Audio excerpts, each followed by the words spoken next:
Coming up on Arirang News, the Bank of Korea decides to keep its key interest rate where it is at 1.25%. The BOK is going to wait and see, but there are signs of an economic recovery ahead.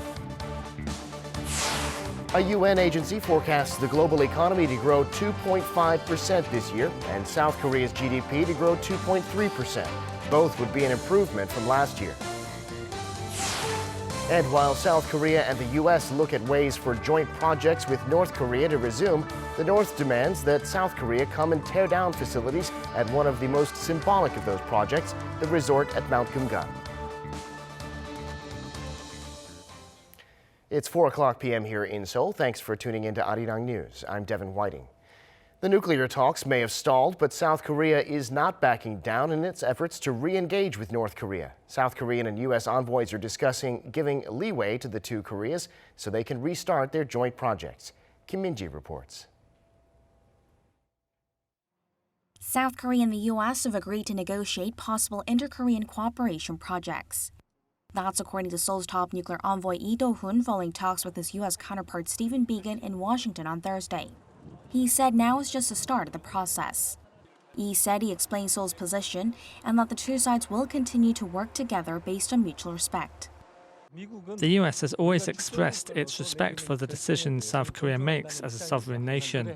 I believe it's important that Seoul and Washington work hard together and coordinate with each other as allies on the basis of respect. South Korea has been looking to get inter-Korean relations back on track through joint projects amid the nuclear standoff between Pyongyang and Washington.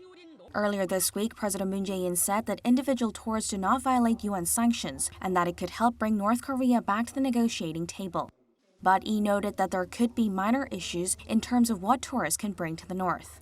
His remarks come after U.S. Ambassador to South Korea Harry Harris said that Seoul should discuss plans to engage North Korea with Washington to avoid any misunderstanding that could trigger sanctions. He recommended that the matter be run through a working group set up in 2018 to coordinate over North Korea-related issues. To this, he said that the two sides have been closely coordinating and that consultations can take place in any form. We can talk over the phone, we can meet and also hold working group discussions depending on the situation at the time. One thing for sure is that the working group has been very effective until now. He added that Seoul will seek to avoid any misunderstandings regarding the issue of sanctions. The nuclear envoy, however, declined to comment when asked whether specific projects had been up for discussion, saying it's too early to talk about that. Kim Min-ji, Arirang News. In the meantime, North Korea is pressuring South Korea to remove its facilities from the North's Mount Kumgang resort. And this time the regime has set February as the deadline. Oh Jung-hee reports. Another ultimatum from North Korea. According to government sources, the North sent a notice to Seoul in late December saying that South Korea should tear down its facilities at the North's Mount Kumgang tourist resort by February. The North had sent a similar notice back in November as well, saying it'll unilaterally demolish South Korean facilities at the Mount Kumgang resort if Seoul doesn't do it. A government source familiar with the matter told Arirang News that such messages have continued from Pyongyang and the regime has extended the deadline constantly. Pyongyang first notified Seoul in late October to come and tear down its facilities at the Mount Kumgang tourist resort, and the details of that could be made through written exchanges. Seoul was firm that the two sides should meet and talk face-to-face as the facilities were for a major inter-Korean cooperation project, South Korean tours to North Korea's Mount Kumgang, and South Korean firms' property rights will have to be protected. Seoul suggested working-level talks and sending a team north of the border to check the facilities there, but both proposals were rejected. The government says South and North Korea still have wide gaps in their views, and it still sees that a decision on this should be made through talks. Oh Jung-hee, Arirang News. U.S. Deputy Secretary of State Stephen Biegun has once again reaffirmed Washington's commitment to denuclearizing North Korea. He also called on China to implement the UN Security Council sanctions. The State Department said on Thursday that Biegun spoke on the phone the day before with Chinese Vice Foreign Minister Le Yucheng. During that phone call, Began said Washington is committed to keeping the promises made with Pyongyang at the first North Korea-U.S. summit in Singapore, and that China should abide by UN sanctions as well. President Donald Trump had thanked Beijing earlier this week for being very helpful to Washington in negotiations with Pyongyang. And the two allies, South Korea and the U.S., were unable to find common ground during their defense cost-sharing talks, which ended on Wednesday. And Seoul's chief negotiator says their talks did not include a possible deployment of South Korean troops to the Strait of Hormuz. Kim Jae-hee has more. South Korea's chief negotiator for defense cost-sharing talks with the U.S., Jeong, confirmed on Thursday that the protection of global oil supplies from Iran-related risks is not being discussed between the two allies. Jeong made the comments at Washington's Dulles International Airport on his way back to Seoul after the latest round of negotiations in Washington ended without an agreement on Wednesday. Jeong said while the two sides have broadened their understanding through the course of many discussions, they still need to resolve their differences. He added the two sides are not discussing anything outside the framework of the Special Measures Agreement. While Jeong did mention Seoul has been emphasizing its arms purchases from Washington, he said they're not discussing any specific purchases. There was no discussion of specific weapons-related projects that are being mentioned in the media or about making payments out of the Defense Ministry's budget. Meanwhile, the Pentagon says some of the money from the cost-sharing deal will flow back into the South Korean economy. The chief Pentagon spokesperson Jonathan Hoffman said on Thursday that President Trump has been pressuring for an increase in other countries' share of defense costs since he took office, whether it's the Middle East, Europe, or Asia. He also pointed out that some of the money from the deal actually goes back directly into the South Korean economy in terms of goods and services. He gave the example of the hiring of South Koreans who work on U.S. military bases. Kim Jae-hee, Arirang News.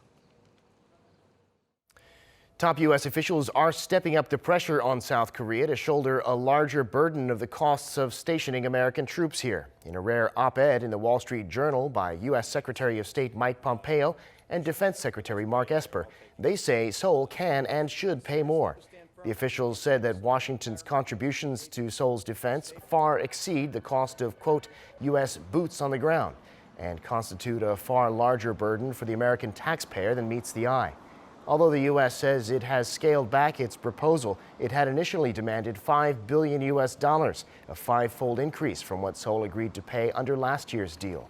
The two secretaries said that improved burden-sharing arrangements will benefit both sides, adding that over 90% of South Korea's contributions go back into the local economy. They also said that Seoul's larger share will ensure the alliance remains the linchpin of peace and prosperity in the region. Meanwhile, Presidential Chief of Staff No Young-min says there's been progress at the top office in considering a potential troop deployment to the Strait of Hormuz. Speaking on local radio on Thursday, No said the presidential office has not made a decision on the matter yet, but is reviewing ways to protect its nationals and assets there.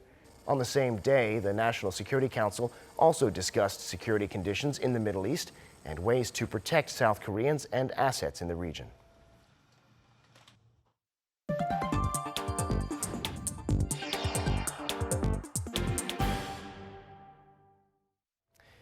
South Korea's central bank held its key rate steady today at an all-time low, sticking with its wait-and-see approach. This comes as the finance ministry pointed to some signs of an economic recovery. Hong Yu reports. At its first monetary policy board meeting of the new year, the Bank of Korea on Friday froze its benchmark interest rate at 1.25% for January. This comes after it kept its all-time low rate steady last November, following a 25 basis point rate cut the previous month. Today, we have decided to keep the key interest rate steady as some of the uncertainties coming from external factors, such as the U.S.-China trade dispute, are slightly improving. And so we have decided to also consider financial safety by waiting to see how the local economy improves at this rate. Friday's decision was expected by the Korea Financial Investment Association.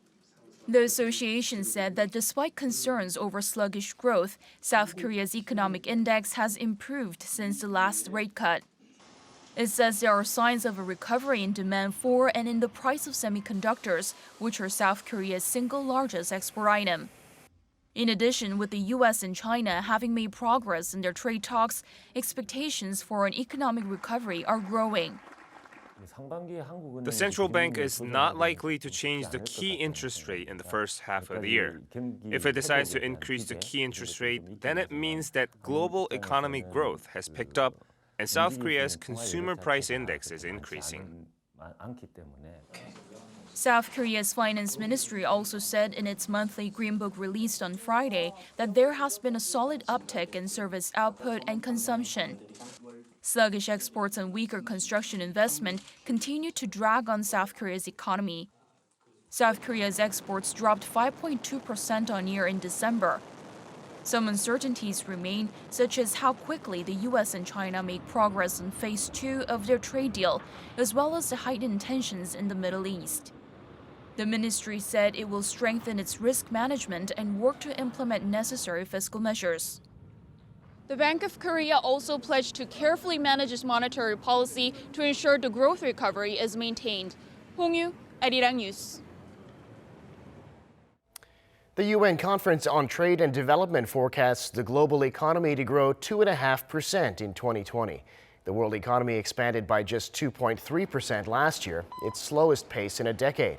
The report also said South Korea's economy will grow 2.3% this year, up from 2.0% in 2019.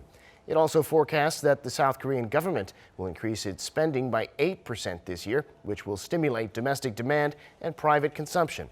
However, the report said export growth is expected to be sluggish due to the ongoing trade conflict with Japan. Time now for an in-depth look at the market news on this Friday, and for that I'm joined on the line by Mr. Daniel Yu, Global Strategist at Yuanta Securities. Mr. Yu, thank you for coming on today. Thank you for having me today. So all three main indexes on Wall Street rising to yet new record highs. Korean stocks also started off higher. Tell us about the global markets and what happened here in Seoul. Sure. If you look at U.S. market, on Thursday, the bank's earnings were released. The Morgan Stanley shares rallied after the company reported earnings were much stronger than expected. And on the macro side, retail sales for December matched the forecast. And most of the economic numbers seems to indicate that U.S. economy is resilient. And because of that, if you look at the U.S. equity market, it continued to do a melt-up trend. Dow was up 0.9% and S&P was up 0.8%. NASDAQ was up over 1% and small caps were up 1.26%. Because of this news, the Asian market in general started with a very strong rally, but it kind of fizzled down. Kospi ended with only up slightly by 0.1%. Kosdaq was up by about 0.3%. However, though, the Samsung Electronics and semiconductor industry seems to be continue to be the leader of the indices. Main reason for that is because people are expecting that semiconductor price to recover in the future. Also, secondary battery industries, the electric cars, seems to be in focus, and that resulted into some of the major names such as LG Chemical and Samsung SDI to show rising trend. Global market seems to be taking a little bit of a breather going into tonight's trading for U.S. Because people have absorbed that news of U.S.-China trade deal, the first phase. Probably they're looking into the next phase and what other things will come out in the future. Well, now, as we heard just a minute ago, the UN Conference on Trade and Development is projecting the global economy to grow this year by 2.5%. A lot of that, it says, will depend on Asia and emerging economies. Korea projected to do slightly better than last year at 2.3%. Tell us about that report, and how do you think this is how it'll actually play out? Sure. I think that the global growth rate above 2.5% is most likely achievable. If you look at the U.S., you're looking at least 2% plus of the growth rate. With the consumers' spending rising due to the income growth, we think that U.S. consumption will rise at least 3% this year, and that should have positive implications for the global economic growth rate. As you said, the Asian market is the most important thing because China lies there. Chinese growth rate that released today for the fourth quarter, it grew 6% year on year. We do expect that growth rate to stabilize. It has come down quite sizably, but nevertheless, it is looking into 6%. Chinese probable growth for this year should be somewhere between 5.8 to 6% or so. Main reason for that is that if you look at the consumption and you look at the fixed asset investment, they're doing a very good restructuring, and they continue to focus on growth of the consumer sector, consumption industries. So structure of the Chinese economy is going in the right direction. That should benefit a lot of the other countries as they can export into China. And also, if you look at the fourth industrial revolution industries, we think that the investment on those sectors will be quite aggressive this year. That should allow for the growth rate for global economy to be well above 2.5%. Well, here the Bank of Korea held its first policy meeting of the year. As expected, kept the key interest rate at 1.25%. Is also projecting the Korean economy to grow somewhere in the 2% neighborhood. What do you make of this, and what effect, if any, will the interest rate decision have on investors? Right. I think that they're just kind of waiting to see what happens to the other economies globally. They have lowered interest rate already a few times. I think they have some room for another rate cut, but they are looking into what's happened to global economies, as a lot of the indications are saying that the economy is bottoming out globally and might be picking up later in the second quarter of this year.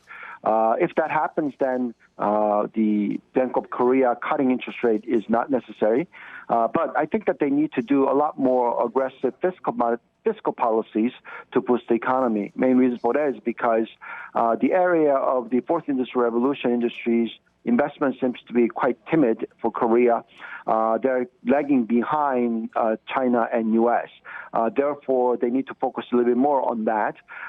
Existing competitiveness in areas such as semiconductor and shipbuilding and electronic sector and auto sectors looks okay.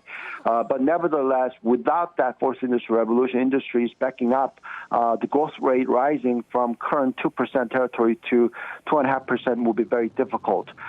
They are expecting 2.3% growth rate for GDP this year. The BOK is. I'm not sure whether they can achieve with the current policies. We think that they need to do a lot more by the fiscal policy, as the budget needs to be expended a little bit more. All right, Mr. Yu, that's where I'll have to leave it for today. Have a great weekend. Thank you for coming on. Thank you very much. Google's parent company, Alphabet, has hit $1 trillion in market capitalization. It's now become the fourth American company to reach that threshold after Apple, Amazon, and Microsoft. Alphabet's shares rose by 0.76% on the New York Stock Exchange on Thursday, tipping it over the $1 trillion mark. And this happened just 22 years after the company was founded. It also comes just over a month after former Google CEO Sundar Pichai was appointed as the Alphabet CEO in December. With the appointment, investors were optimistic about seeing positive changes in the company. Apple was the first to hit the $1 trillion mark in 2018, followed by Microsoft and Amazon.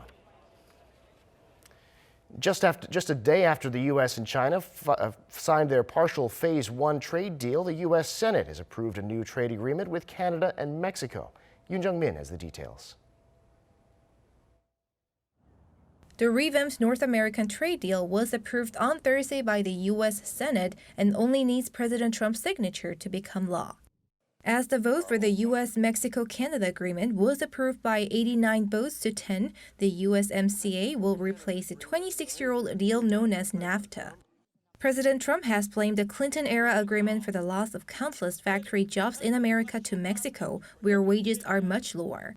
The revised deal includes tougher rules on labor and automobiles, as well as rules on digital services and e-commerce. The U.S. House passed the bill last month after demanding changes to improve rules on labor rights.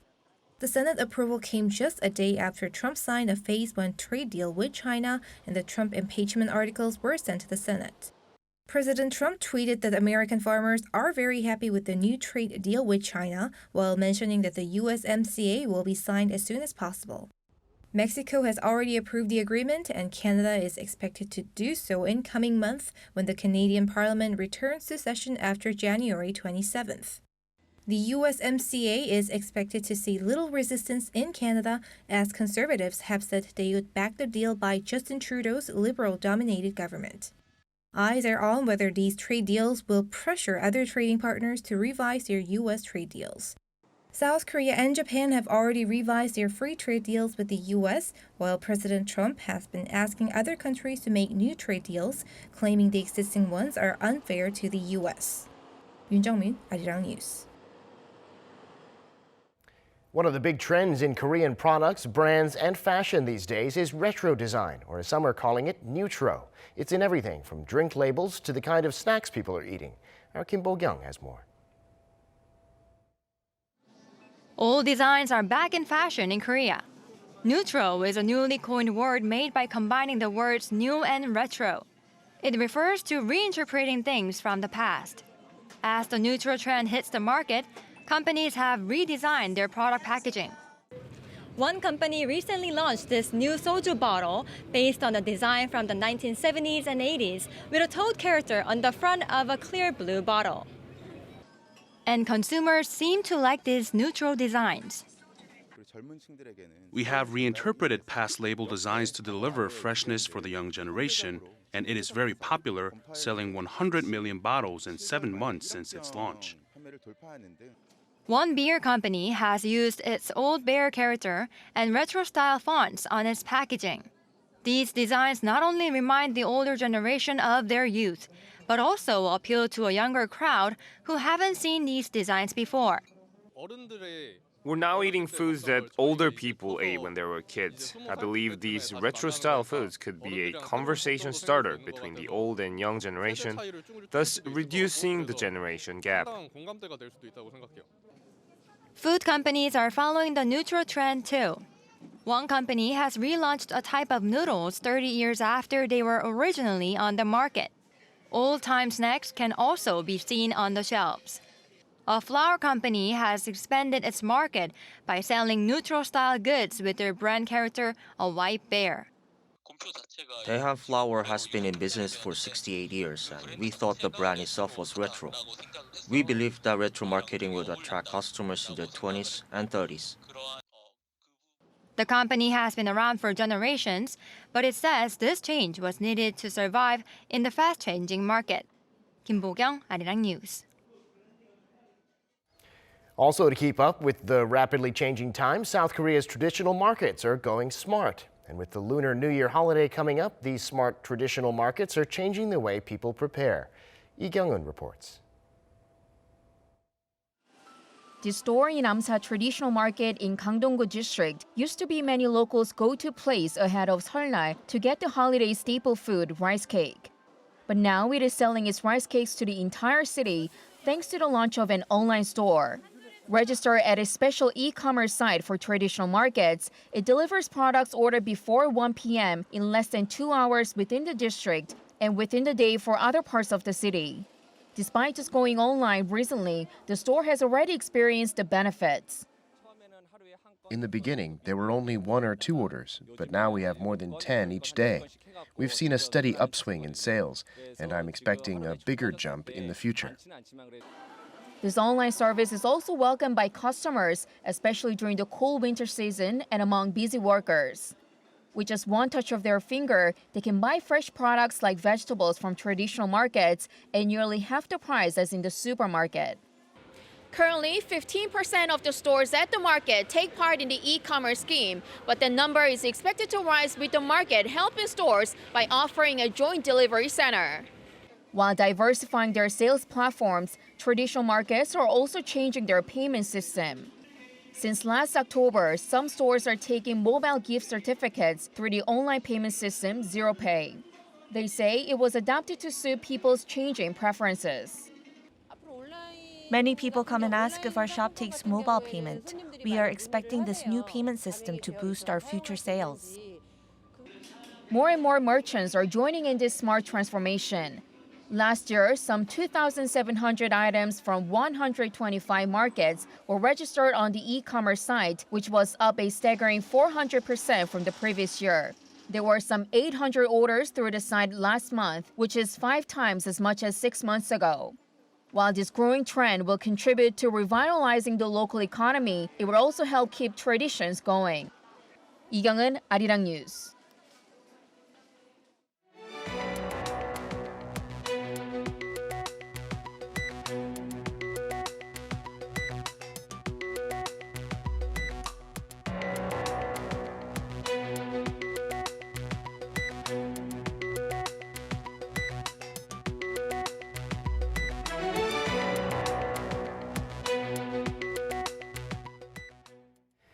And that brings us to the end of this newscast. Thank you for watching. More live news coming your way at 7 p.m. Korea time.